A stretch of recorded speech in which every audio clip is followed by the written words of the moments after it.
In today's video, I'm going to teach you how to unblock an account on LinkedIn. If you've previously blocked someone on LinkedIn and now want to reverse that action, the good news is that the process is very simple and only takes a moment. I'll walk you through exactly where to go and what to look for so you can do it confidently and without confusion. To begin, open LinkedIn and make sure you're on your homepage.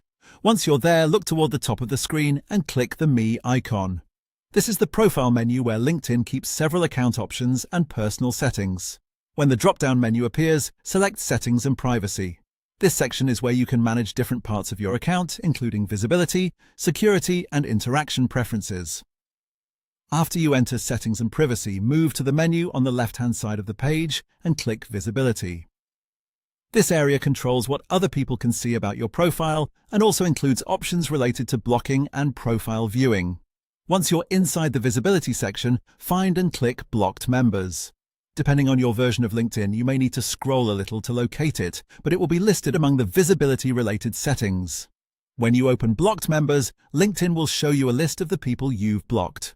This makes it easy to review your blocked accounts in one place.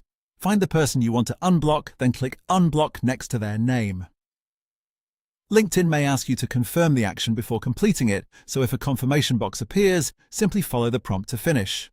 Once that's done, the account will be unblocked. That means the person will no longer be on your blocked list, and your LinkedIn interaction settings with that account will return to normal according to LinkedIn's platform rules. One helpful tip is to double-check the name before clicking Unblock, especially if you have several blocked accounts listed. This can help you avoid removing the wrong person by mistake.